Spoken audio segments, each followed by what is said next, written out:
Hey everyone, Evelyn here. If you're new to my channel, I usually share stories about life, family, and the lessons I've learned over the years. But today's video is different. It's the raw, unfiltered story of how my daughter-in-law abandoned her newborn son with me, how I raised him as my own, and how 16 years later, she showed up at my doorstep out of nowhere. This is a long one, full of heartbreak, love, and the messy reality of family. So grab a coffee, get comfortable, and let me take you through it. If it moves you, please like, subscribe, and share your own stories in the comments. I'd love to connect with you. It was a cold, rainy evening in Willow Creek, Ohio, a small town where everyone knows your name. I was a widow, still grieving my husband David, who died of a heart attack a few years earlier. My son Mark was married to Sarah, an artist with a bright smile and a restless spirit.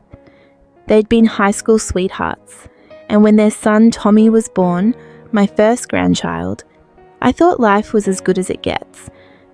Tommy was a tiny thing, with chubby cheeks, big brown eyes, and a giggle that could melt anyone. I'd drive to their apartment most days to help, rocking Tommy to sleep, warming bottles, while Sarah sketched in her notebook or stared out the window, lost in thought. I figured she was just tired, like most new moms. I didn't see the storm brewing. Then came the call that turned my world upside down. Mark's voice was shaking, barely holding it together.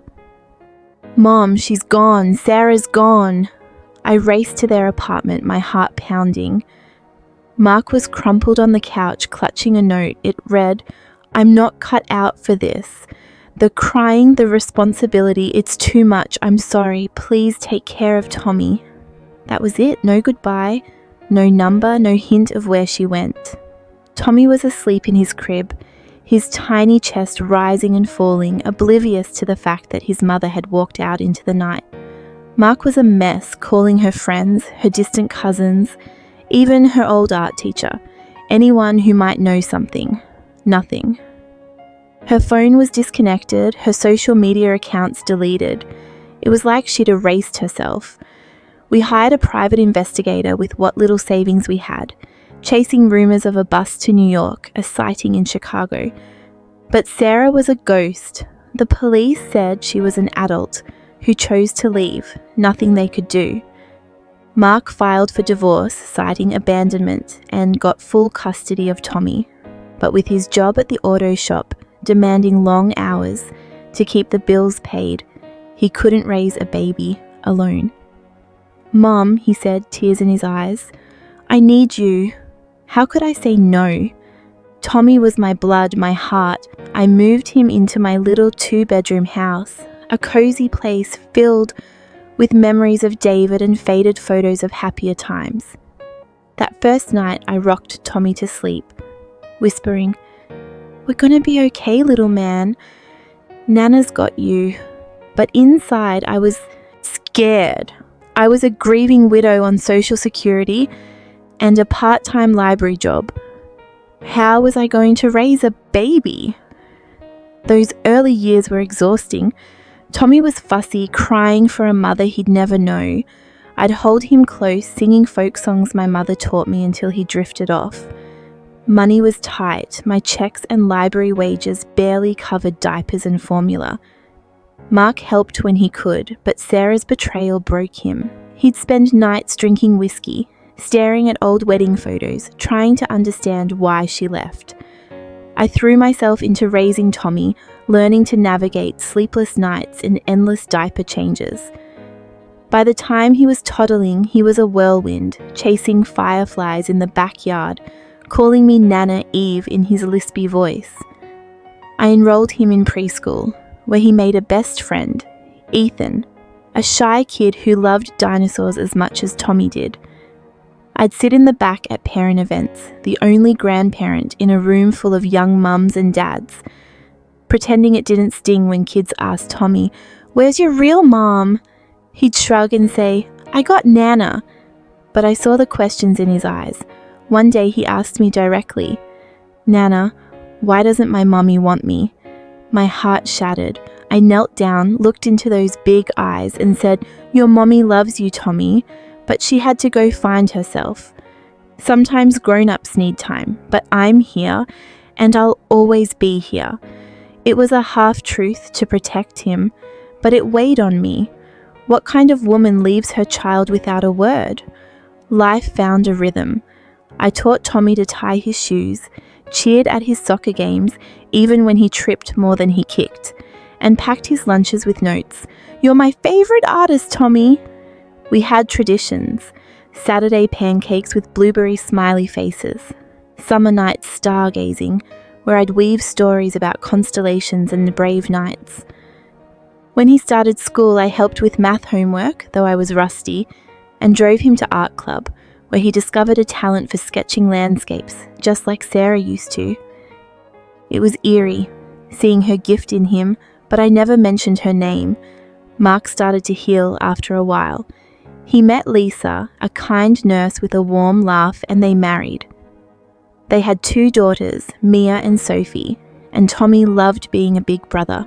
He'd spend weekends with them, but my house was his home. He'd sprawl on my living room floor, sketching superheroes, and call me his real mum in quiet moments. It warmed my heart and broke it all at once. By his teenage years, Tommy was a lanky kid, tall like Mark, with Sarah's soulful eyes. He picked up the guitar, joined the school band, and his room became a chaos of sketch pads and music sheets.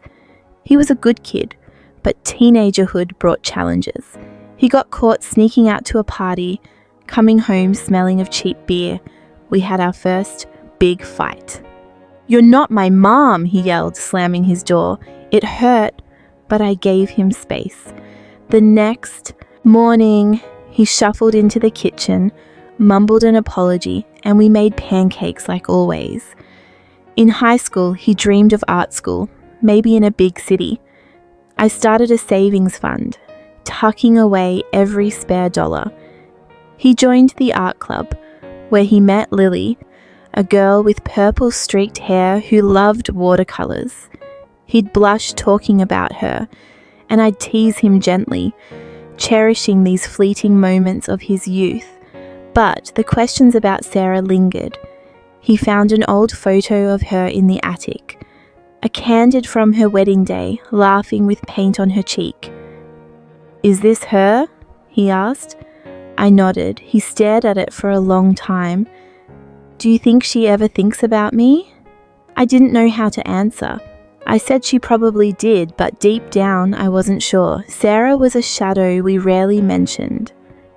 Then came a crisp spring morning, 16 years after she left. I was retired, tending my garden, cheering at Tommy's talent shows. He was a junior, practicing his guitar for a big performance. I heard a knock at the door and thought it was a Mrs. Jenkins, with her zucchini bread. I opened it and my breath caught. There stood Sarah. Her vibrant hair was now streaked with grey, her face lined with hard years. She wore a faded denim jacket clutching a worn backpack, her eyes red and puffy. "Evelyn," she whispered, "I don't know how to start. Is Tommy here?"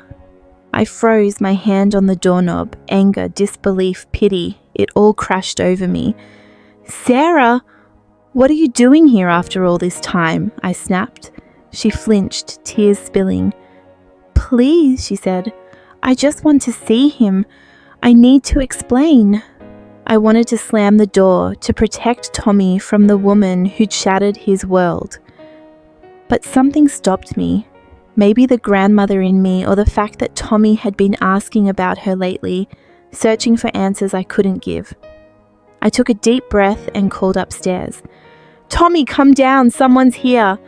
He bounded down, guitar strap over his shoulder, curly hair a mess.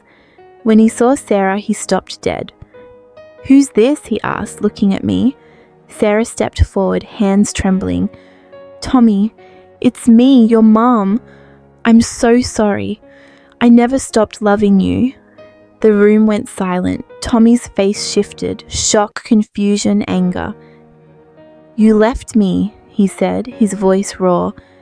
Nana raised me, she's my mom. What followed was the longest afternoon of my life. We sat at the kitchen table, me, Tommy, Sarah, and later Mark, who I texted to come over. Sarah spilled her story, her voice breaking. After Tommy's birth, she'd fallen into postpartum depression, undiagnosed and crushing. Her own childhood was rough, an alcoholic father, an emotionally distant mother, and she feared repeating those mistakes. I felt like I was drowning, she said. Every cry from Tommy felt like I was failing him. So she ran, buying a one-way ticket to Paris, chasing a dream of becoming an artist. But it was a nightmare. Hostels, failed gallery shows, odd jobs in London and Berlin. She fell into a toxic relationship, then another, and got hooked on painkillers after a car accident. She hit rock bottom before getting clean in a rehab program. She'd followed Tommy's life from afar, through friends, social media glimpses, a newspaper article about his art contest win. I saw your painting online, she told him, tears streaming. It was like seeing my soul. Tommy listened, his jaw tight. He asked hard questions. Why no calls, no letters, no birthday cards? Sarah admitted she'd written dozens of letters but never sent them, convinced he was better off without her. I thought you'd hate me, she said. I hated myself. Mark was furious, pacing the kitchen. You broke us, Sarah. You left me to pick up the pieces. But as she spoke, his anger softened into sadness. Lisa, who joined us later, urged calm, reminding Mark that Tommy deserved a chance to process this. Tommy was quiet for a long time, then said, I don't know if I can forgive you, but I want to know who you are. It wasn't a warm embrace, but it was a start. Sarah didn't ask for custody or to move in, just to stay in touch, to meet for coffee, to be a small part of his life. Tommy agreed to try, but only with me or Mark there. I felt relief and wariness. This wasn't a movie ending. It was real, messy, uncertain. It's been a few months since that day. Tommy's met Sarah a handful of times. Coffee shops, park benches, neutral ground. They talk about art, music, small things. He's guarded but curious. I watch him closely, ready to step in if she hurts him again. Sarah's renting a small apartment nearby, working as a freelance illustrator. She's trying, but trust takes time. Mark's still processing his pain, but he's agreed to let Sarah be a part of Tommy's life on Tommy's terms. Lisa's been a saint, helping us navigate this. And me? I'm still Tommy's rock, his Nana Eve. I remind him that family isn't just blood. It's the people who show up day after day through the hard stuff. Raising Tommy has been the greatest honor of my life, and I'd do it all over again. Thanks for listening to our story. It's not over, and maybe I'll update you as we go. If you face something similar, raising a child who isn't yours, or reconnecting with someone who hurt you, I see you. Your strength is real, and if this story touched you, hit that like button, subscribe, and share your own experiences in the comments. How do you heal from a broken family? What does forgiveness mean to you? Let's talk about it. Until next time, this is Evelyn, signing off with love.